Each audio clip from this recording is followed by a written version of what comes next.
We all have feelings that we wish we didn't have. The ones that we wish we could just push away, that maybe we're ashamed to admit are true to us. It'd be so much easier if we just felt positive things towards ourselves and everyone around us at all times, but we're human, and we have human, ugly emotions sometimes. Things like bitterness, jealousy, resentment. But luckily, we're not judged by what we feel or what we think, or I don't believe that we should be judged by those things. We can't control our feelings and thoughts, but what we can control is our actions. A big moment in my life is when I realized that I didn't need to do anything about some of the feelings I felt.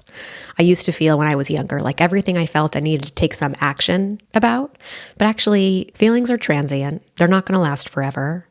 And sometimes we have to just sit with them and let them pass. But it becomes easier to sit with them and let them pass when we know that they're normal and that other people feel them. So in today's episode of the Hello Haze podcast, we're doing an advice column episode, and we're answering 3 different letters that deal with jealousy, comparison, shame. My hope is that by discussing these letters, we can start to feel less alone and less ashamed of those ugly feelings and learn how to better deal with them so that we can improve our relationships.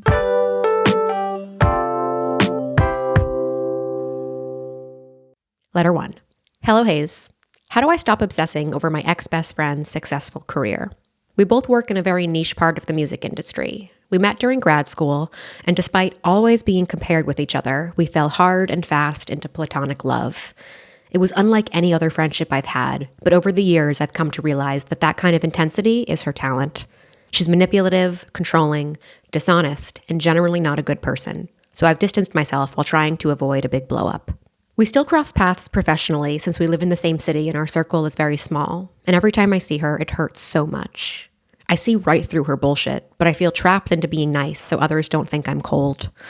I've met so many people coast to coast that say they've had similar experiences with her, and yet she's killing it career-wise. It's really hard seeing someone who I know is vile to the people around her become more successful than me. I end up gobbling it up when somebody has gossip about her doing a bad job. I hate this haze because it's not consistent with my values. I don't want to be the kind of person who wants somebody else to fail. I want to be free of caring what she does and what people think of her. It makes me feel gross. How would you sever this addiction? Yours, a trebled former friend. A trebled former friend? What a genius moniker. What a genius name. I love when you guys send me creative names. Oh man, this is tricky. When you're forced to see someone who you want to let go of, it makes it so hard to move on. It's possible. I do think it's possible, troubled former friends, to find kind of that inner calm and detachment that you're looking for. But man, it's harder when you got to see the person. So I feel that. I empathize with you. And I'm proud of you. You know, it's not easy to acknowledge. There's something fun about being hateful. Like, there was that article recently on the New York Magazine about people who, I didn't actually read it. I just sort of saw the highlights on social media about the Reddit, like, snark page users and why they do it. And there is a thrill or enjoyment, I guess, to hate watching. And I think that watching somebody in your real life fuck up, like, is a form of hate watching. And I think it's incredible that you're noticing the toll that has on you, because even when it might feel entertaining, I do think it has an ultimate negative impact on us when we are rooting for the demise of someone, even if they've done you wrong or have done others wrong. It really stood out to me when you said that you fell hard and fast into platonic love. I know those types of friendships. I've had those types of friendships and friendship breakups when, like, the best time in the friendship is when it felt like she would choose you. I think a lot of us can imagine that type of person where they sort of go through people and make the other person feel like the most special, important, prized possession in the world. But then when they're not in the mood for you, or they're angry with you, or whatever, you feel it's like a dopamine withdrawal. That stood out to me here. And I wonder if there's a part of you, I wonder if there's a piece of this where even though you've acknowledged some of her more toxic behaviors, like the manipulation and the bullying, I wonder if there's still a part of you that misses what that friendship felt like when it was good. And if a part of you at the time felt like this is what good friendship feels like, this intensity, I imagine it takes a long time to reckon with, like, no, that isn't what good friendship feels like. And actually good friendship feels a little bit more low key. And good friendship might not have that intense of a love, infatuation type feeling. And what do you do with that information if you realize, yeah, hey, I think I actually do There are parts of it that I miss. I don't know what you do with that, but I think it might be worth, like, there's a wide variety of funerals that you need to hold for this friendship. There's grieving the fact that you see her for who she is clearly now, but there's also like grieving a part of yourself that allowed yourself to be treated like this, or reckoning with the part of yourself that participated in it and feeling sad for that younger version of yourself.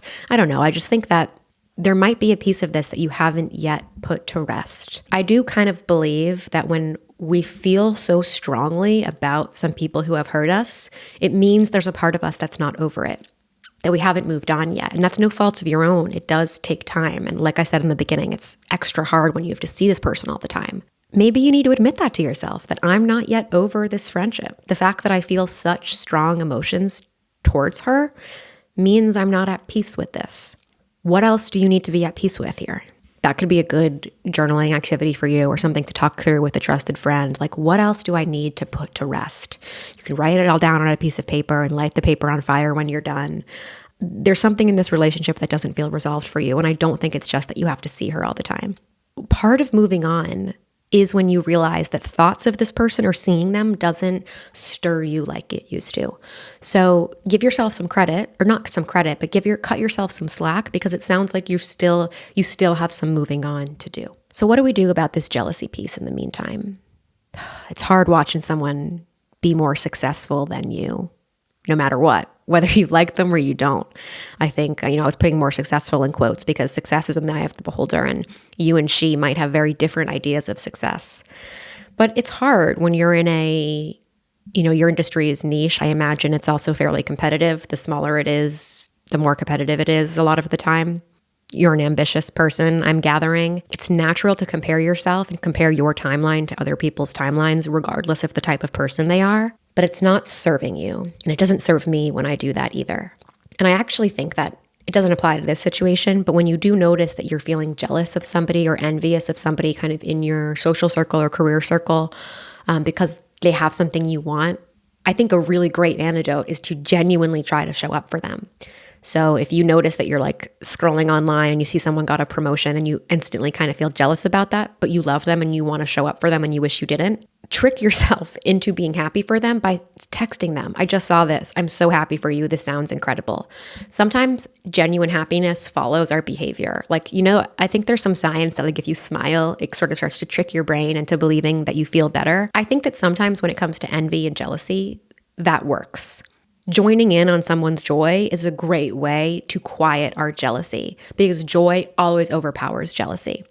Now, this doesn't necessarily apply in this situation, since this person is not somebody that you want to be friends with. I think the big question here is, what is it going to take for you to be at peace with this person? If you have to see her, if you have to be with her in public, what is it going to take for you to feel less interested in her? And for a while, this might mean, for a period of time, not going places that you know she's going to be, or having a buddy that you can say, I'm nervous to go to this event because Hayes is going to be there, and I have a lot of strong feelings about that friendship, but I really don't want to let it drag me down anymore, and I don't want to participate in any negative energy around it. I'm sharing this with you in advance so that you can kind of be my buddy. I don't need you to do anything, but I'm just letting you know in advance as an accountability partner. Cool. Something like that might help, feeling like you have someone on your team. It might mean muting her on social media, blocking her if you have to. I think you can also practice not participating in those conversations when other people are shit-talking her. Really, really hard to do. But it could just mean walking away. It could mean not acknowledging. Really training yourself to not give in to that behavior, I think will allow you to start to move on. You got to try to cut that out. I do want to talk about like her becoming more successful than you. It's sort of reminding me of like, do good things happen to good people? I don't always think that's true. The reality is that there are lots of people who do hurtful things, have teared down other people on their career ladder, on their road to fame and success. Like there are plenty of people who have amazing things who I would argue don't deserve them, or have a lot of repenting to do and giving back to the community to make up for what they've done. And that's a sad reality. So I'm not going to sit here and say, like, I sort of roll my eyes when people say, like, she's going to get what's coming to her. Will she? I don't know. I don't know if she will. If the only way you're thinking about success is getting this gig, getting to work with this producer, getting XYZ, accomplishment, success and accomplishment in terms of like extrinsic metrics and awards and all of that, then she might very well be successful. But I want you to think about like, what is the success that you have? I think part of this is about decentering her from your definition of success. Because right now she's so entwined, like she's so embedded in success. It sounds like you're comparing your success based on whether you have what she has. What would it look like for you to remove her from the equation entirely? And I think it can start by thinking about what you have. What are some of the things that you are proud of? What do you have in your life that you value, that you love, that you're grateful for? I'm curious about like the distancing yourself to avoid a big blow up. Like, how often are you seeing this person? Like, I think that's a great strategy if you truly are only running into them at professional events every now and then. But like, if you're having to regularly socialize with her, see her in small groups, does she still actively want to be your friend? I also want to throw out that maybe you address some of this. It doesn't sound, I can't really tell. Like, I can't really tell if she's trying to be your friend. If she is and she continues to reach out to you, I think you can say, I've reflected a lot on our friendship and I'm not interested in having that type of relationship with you right now. There's a lot of stuff that hurt me from our friendship. We don't need to dig it all up, but I want us just to stay professional right now. I do wish the best for you though. And I'm hoping that while we're not going to be friends again, or while I'm not really interested in being friends again right now, like I do hope that we can have a amicable professional relationship. That's a hard conversation to have, but if you have to see each other all the time, and if she's been reaching out and like trying to claw her way back in, it's a pretty negative, cynical way to say it, but whatever, I'll take your word for it. It might give you some peace to close the door on that. Closing the door on this friendship, I think that's really what you got to do. I think the jealousy and the envy and that kind of devil on your shoulder reaction to her will start to subside once you really put this friendship to bed and you really allow it to become, that was a friendship in the past that was really hard in lots of ways. Maybe there was some good there. Maybe there was some good. Maybe there is some good that you can think about that could help try to, put this to bed in a little bit of a calmer, more peaceful way. If that's helpful for you, I think that's a great tool to try to remember the positive and not just the negative. I'm proud of you though for bringing it up. I'm proud of you for addressing it and for being willing to look at yourself in this way. A lot of people don't do that and instead just like rejoice in other people's pain and misery. And I don't think that's a good look, and neither do you. You got this, troubled former friend.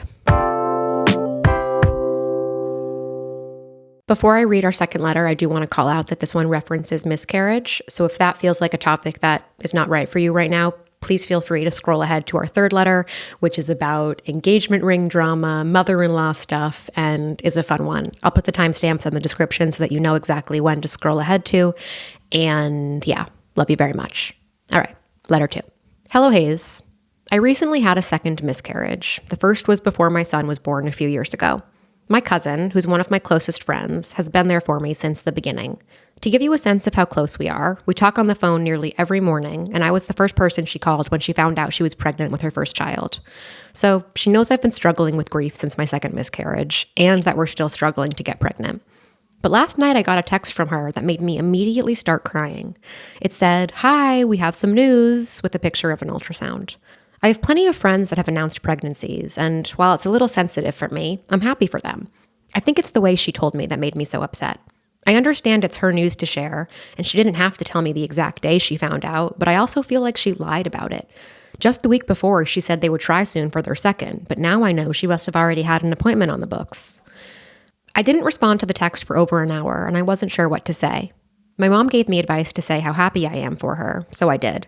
She responded saying, "I love you. I know yours is coming soon." And I haven't responded because that made it even worse.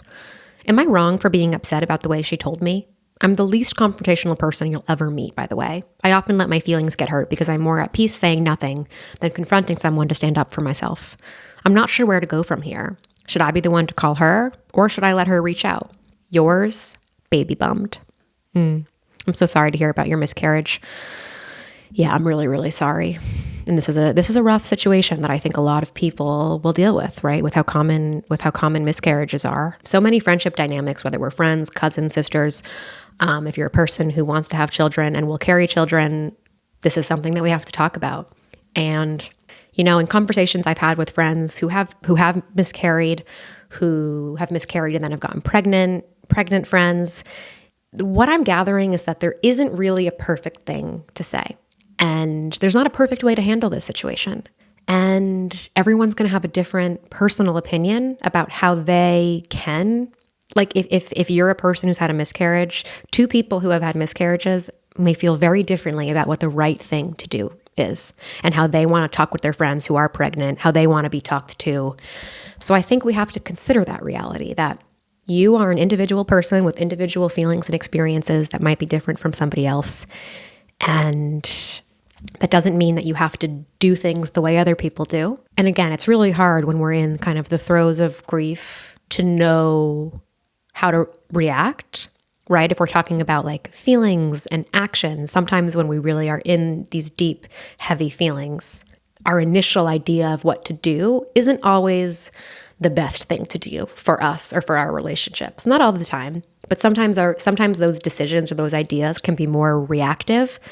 They can be reactive. So I'm happy we're talking about this. I understand all of the reactions you're having. I understand being upset that she sent you the text that way with the picture and the exciting news. I understand overanalyzing when exactly she got pregnant and was she lying to me or was she not. I understand that it stung when she said, I know yours is coming soon, because she doesn't know that. Because what if it doesn't, right? What if it doesn't? There's no guarantee that any of us will get pregnant. And so I see that, I feel that, I hear it, and I understand why you felt that made it worse. That's such a perfect example of like, I can see how a well-intentioned person would say something like, I love you, yours is coming soon. And again, for some people who are trying to get pregnant, maybe who have suffered a miscarriage and are trying to get pregnant, or are struggling to get pregnant and want to get pregnant, maybe that is a hopeful thing to hear. Something I'm thinking about in this situation is how close the two of you are, how close you and your cousin are. And for anyone who's thinking about a friend in their life where maybe they've had this situation, like, I think that when someone is very close to us, our closest relationships, I want us to consider the possibility that maybe those people have earned the right to say the wrong thing. They've earned the right, maybe, for us to give them the benefit of the doubt. They've earned that right because we trust them and because we are close to them. Now, that doesn't mean it goes without acknowledgement, and it doesn't mean that we push aside when people are shitty, right? Because even in close friendships, people can be shitty sometimes and insensitive, and those moments require apologies, right? Part of what makes two people close is that they are willing to own up to when they're wrong. So I'm not saying that. It's funny because the reason, like, because of how close you are, is both, it could potentially be the reason why this is upsetting to you, and it could be the reason why I want you to be gentle with your cousin, which makes it all very complicated. Because you trust her and because you love each other, I want you to try to go into this with like, that you know what her intentions are. Now, intentions are different than impact. That's really important. Rachel Cargile, I remember I read that on Rachel Cargile's Instagram many, many years ago when I first followed her. It must have been back in like it was definitely before the first Trump presidency when I followed her. She used to do these amazing, does she still do them? She used to do these amazing analysis of messages she would get. Rachel Cargile is a Black woman. She criticizes a lot of white feminism. And I first found her because she used to do these Instagram posts where she would take messages that she received from white women and kind of line by line analyze them and call people in to try to figure out why certain communication styles are wrong or racist, etc. She's a great follow. I haven't actually seen her work on my feed in a while. God, I hate when Instagram just like doesn't show us the stuff we want to see. But she is who I first learned that phrase, intention is different than impact, from, I believe. And if it's not from her, still shout out her work because she's incredible. Even if your cousin didn't intend to hurt you, she still did. And this still was hurtful. So what do we do about it? Well, first I want to talk to you about the lying. I would encourage you to not get caught up in the when did she know she was pregnant? Why did she say to me last week that she was going to try soon? That is deeply, deeply private. It's deeply, deeply private. And no matter how close you are, there are so many reasons why somebody would say, we're trying next week, when maybe she knows she already is. If it was early in the pregnancy, maybe she didn't want to talk about it yet. Now you could say, well, why did she say anything? If she knows she's pregnant but is worried, why would she even allude to trying? That is a blatant lie. You guys are close. Cut her some slack in that area.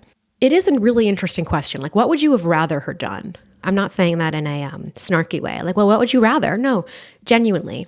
In that exercise of like, what would I have wanted her to say? I think there has to be some acknowledgement of like, nothing would really be right because nothing can take away the pain you're going through, you know?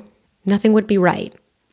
And I recently was talking with my therapist about grief and some of the challenges I've had. And like, sometimes I haven't wanted to talk with people about some of the stuff that I have been going through because I'm worried that they're going to say the wrong thing. And then if they say the wrong thing, I'm worried that I will hold that against them. And I don't want someone's inability to say the perfect thing to ruin our friendship or to interfere with our friendship. It's almost like I'm being proactive, right? So I don't even want to address it because I suspect that they won't say it right. And she reminded me that it's like, it's not, no one's ever going to really say the right thing. And maybe we can stop wanting them to say the right thing. It's more about what they're trying to say. It's more about what they're trying to say. And what do you think your cousin was trying to say? I think that her text was insensitive. I do agree with that. Hi, we have news. Like, I don't think I would text that to someone. How would I do it? I don't know. It's hard for me to imagine. If I had a family member, a friend, close person in my life who was going through their second miscarriage and I'm pregnant, I would probably call them.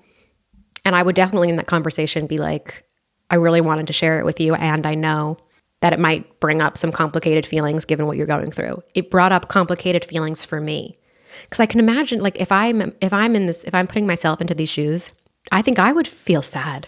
If somebody I loved was struggling to get pregnant and then I got pregnant, I think I would think of them.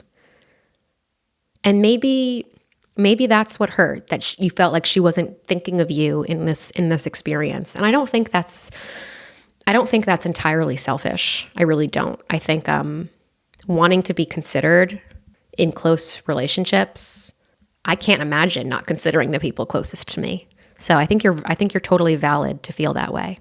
I want to talk about this last paragraph. So am I wrong for being upset about the way she told me? You're not wrong. No. I'm the least confrontational person you'll ever meet. I let my feelings get hurt because I'm more at peace saying nothing than confronting someone to stand up for myself. I don't want you to think, though, about moving through the situation as like confronting your cousin to stand up for yourself. I don't think this is like I need to stand up for myself situation.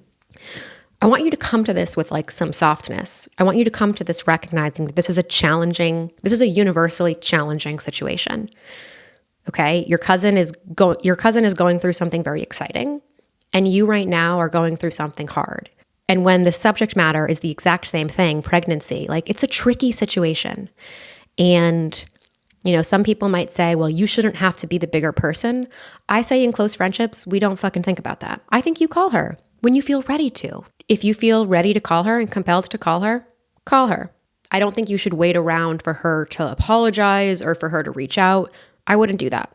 And I think there's also a world where you don't need to call her, but you can just text her when you're ready to. You can pick back up on this conversation when you're ready.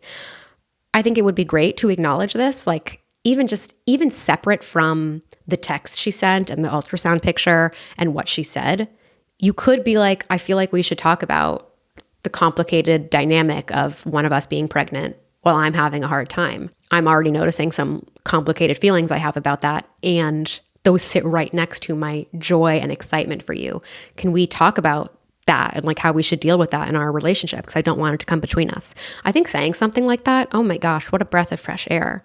That's such a powerful way to talk about what happened with a forward-thinking, loving attitude instead of really criticizing the nitty-gritty of what she did and said. And if she continues to be insensitive with you after you have that type of forward-thinking conversation, then we do something else. The situation you're reacting to is painful, and it's like universally hard. It's really universally hard. And because you're so close, I think you owe it to each other, you owe it to yourself to, I don't know, come to this with your guard down. You stand up for yourself and you advocate for yourself and you talk about how you feel, but you don't need to have the burning flag. I don't think you do. Not yet. We've talked a little bit about this topic on Instagram, like infertility and miscarriage and pregnant friends, and it's a really like ripe and interesting one. So I'm curious if anyone's listening and has had experience with this, just like how you've dealt with that. I'm really curious about it, and I think it's one that we need to. Given how prominent it is, I think we need to be really open and kind. You know, I'm not going to be the person that says, it's the most exciting time of a woman's life to be pregnant and she shouldn't have to censor herself around anyone. I'm not going to say that. And I'm also not going to say that, because it's not realistic, I'm also not going to say that like everybody needs to never talk about their pregnancy in front of their friends who are struggling with it, because that's not the world we live in. And I think it's important to build up exposure to being able to be around things that might remind us of our grief. I think both of those things have to exist. So I'm curious to hear from all of you what your experiences have been there, or any tips you have. Yeah, but baby bummed, I love you. I'm sending you love. And yeah, I love you and I'm sending you love. Moving on to letter 3. Hello, Hayes. I'm having some complicated feelings about my engagement ring that I want to unpack with you. My fiancé is a twin, and growing up, they were compared all the time by their parents. His mom would hang their school pictures diagonally on the wall, and the twin that had better grades at the time would literally have their picture put above the other. Really crazy stuff, but that's some of the context needed for this. When we got engaged, I picked out the setting for my ring and gave my fiancé some parameters for the type of diamond I wanted, keeping in mind that staying under 1 carat would be most cost-effective. We're not married yet, but now his twin is getting ready to propose to his girlfriend, and I recently learned that he bought a 1.5 carat ring, a round stone with a halo to be specific. The ring is huge. I can't help but feel like I want a bigger diamond now. I know I can dress it all up with a diamond wedding band when the time comes, but I hate this feeling of being ungrateful. I don't want everything to feel like a competition. How can I shake these feelings, Hayes? Are diamonds a girl's best friend? This topic of engagement rings is something that I've thought about a lot. And there is an argument to say that this is a petty materialistic problem and why focus on it. And I do hear that. And I think that some people who focus on wedding related things, rings, dresses, etc., are petty and materialistic. But I like this letter because I think there's a lot of complex relationship stuff happening in the background. And I remember getting engaged. I was one of the first of my friends to get engaged. And I remember at that time, before I had some of my kind of reckonings about the wedding industry and really started to try and, COVID definitely had an impact on the way that I see weddings and see the wedding industry, both because I had to kind of come to terms with some stuff myself. Also, some family dynamics made me question the wedding industry. I don't know. My personal experience definitely impacts the way that I see weddings. I felt some similar feelings around an engagement ring specifically when I got engaged, and I remember hearing friends who I would not describe as petty or materialistic struggle with some of the same sorts of comparison. I think it's normal. And speaking of ugly feelings, the theme of the episode, I think it's normal to compare your ring to other people's rings, your dress to other people's dress. We want to interfere with those thoughts and feelings so that they don't become petty bridezilla behavior. And that's why we're talking about them. It's natural to feel it. I absolutely love my ring. My ring is everything I want. And there was a period shortly after I got engaged, not shortly after, but I got engaged. And then I did notice in the months before I got married, whenever somebody else would get engaged and people would talk about other people's rings and they talk about how big it is. Oh, did you see her ring? Did you see how big it is? I would sometimes interpret that as a diss to my ring, which is fucking absurd. No one's talking about my ring. And I love my ring. Why would I allow someone talking about somebody else's big ring to make me second guess mine? Some of the ring talk, did you see how big the ring is? Your ring is so big. I think it'd make you feel insecure. And I can't really believe I'm saying that. I'm saying it, but I'm saying it because I think it's normal. Maybe some people are above it. I wasn't above it. I'm not above all the ugly feelings. I had them myself. And I will say, for anybody dealing with it, engaged, the feelings fucking passed, I have not felt comparison about engagement rings since I got married. And if anything, I've only fallen more and more in love with my ring. I do have a beautiful ring. Enough about me. That's just a little bit about why I selected this letter and why I wanted to talk about it, because I think it's real. You only mentioned the mom once about the wall and the photos, which is such a juicy, good detail. The angling of the photos and putting one on top of the other with the grades, that's such a vivid detail. Those are the details that I love. I love those details. It made me wonder, how do you know the size of the brother's girlfriend's ring? Is the mom kind of stoking you about this? Part of what I want you to be aware of is how my friends and I talk about this sometimes, not wanting to become the types of mothers or mother-in-laws, not wanting to become the things that we don't like. And I want you to be aware And it's really hard to break patterns. And when you're spending more and more time with a family who behaves in a certain way, it might be pulling out some of these competitive things in you without you noticing it. But you are actually noticing it because you wrote to me and we're intervening. But like, how do you know that it's 1.5 carats? Did he say that to you? Did you ask? Did the mom tell you? Why does that matter? Well, if you're marrying into a family that definitely has some competitive nature to it, you're going to have to be really cautious to not opt in and buy into that behavior. You're going to have to be really intentional about separating yourself from that. Now, since they are so close and the twin thing's complicated. I hear like friends and twins and yada yada. I do hear about this, like wanting to have your own separate timelines. And I'd also understand if you felt frustrated, or I'd understand any of the ugly feelings that have come up since they are getting engaged before your wedding or what.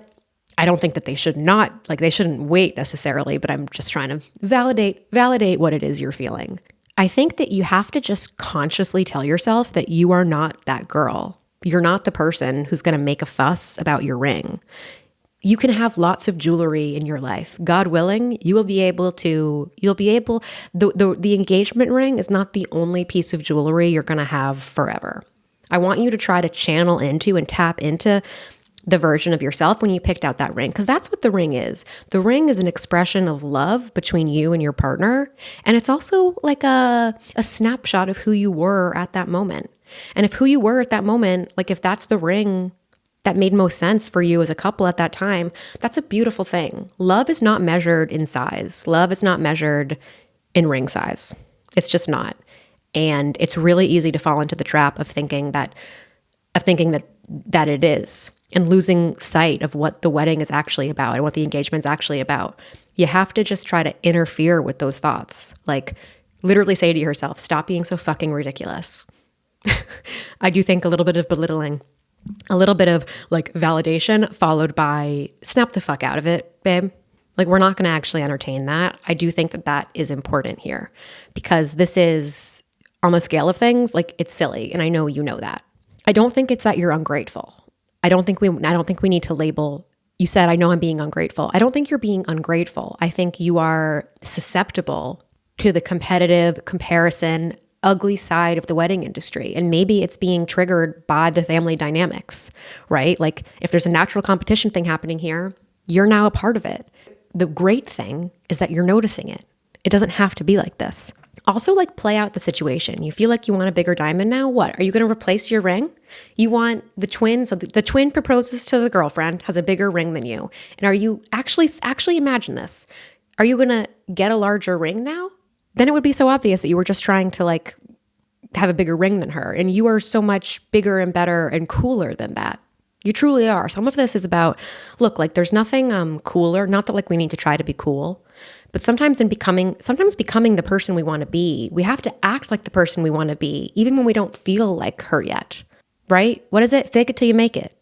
If you want to be nonchalant, and if you want your wedding to really be centered around love and not materialism, which is a mighty task, the wedding industry makes it really hard to focus on what matters. Throw in some complicated competitive family dynamics and a crazy mother-in-law, and it's even harder. But you have the interest, and you want to be the person who doesn't fall prey to that. So don't be. You're right. You can get a glam diamond wedding band if you want, but maybe you want something different and interesting. Like I think my friend Mimi has the most gorgeous engagement ring. And if I were to do another engagement ring, again, love mine, but if I were going to like get a second one, I would want to do something like she did. It's not, the main stone is not a white diamond. It's just a gorgeous, unique, different type of ring. And I think there's something really cool about being different. And being different is also a great way to not fall into comparison, because it's a little easier to compare if you have the same, like if you pick the same, is this going to sound like I'm shitting on baguette diamond bands? If you have the same baguette diamond band, then you might compare your baguette diamond band in size to somebody else's. And if that doesn't bother you, then of course get that. Diamond baguette bands are gorgeous. May I be so lucky to have one day. It's actually not what I would pick. Like even if I had the diamond baguette, if I had the funds to get the diamond baguette band, I probably would still pick something else because that's just my style. But maybe you want to pick something a little bit different so that you can stand out and that you're really just comparing yourself to yourself. You're comparing yourself to your vision of yourself and who you want to be rather than comparing yourself to a version of like the same thing, if that makes sense. If the mom is triggering some of this, if the mom is doing some comparison, because I kind of bet that she will, like especially during the wedding planning, if they're involved, practice tuning her out. I think learning to tune people out is a really important skill. And I'm not talking about like dissociating or, though maybe, like I'm not talking about the negative, like I'm not talking about that. But sometimes we do have to, people are going to be doing their shit and it's about picking your battles, especially in wedding planning. And if your mother-in-law like is going to be talking about their wedding in a way that triggers you, in a way that sparks this comparison thing, you kind of have to learn to just like literally tune her out, nod, say yes, and then maybe tell your fiance to tell her to like stop it, just stop it. And if you have the type of relationship with her where you can say that, then you could say something like, hey, I'm loving that so-and-so, that the twin is getting married at the same time, but it's bringing up some comparison feelings and I'd rather keep the wedding processes separate for right now. Hopefully the mother-in-law would respect that. But if not, we can't control her behavior. You can control and you can practice being able to tune her out. So listen, love, I feel like the best advice here and really the only path forward is to like validate you. You know, you're not crazy. You're not a bad person. You're not even necessarily a materialistic person. It's normal to have this feeling, but it's what you do about it. And you're going to do nothing. You're going to do nothing. You're going to do nothing. And that is all for today's episode. Thank you for sitting here with me and talking about our ugly feelings. If there's any ugly feelings that you would like to unpack, feel free to write me a letter at hellohazeadvice@gmail.com. It might be featured in this podcast or on my newsletter or in one of my TikTok videos. You never know where your letter is going to show up in the world of Hello Haze. Thanks for listening. Thanks for hanging out with me. You can find me on Instagram at afhaze. I post all sorts of different fun personal things there. It's like a visual diary, if you will. You can follow the podcast on any of your streaming platforms and of course subscribe on YouTube.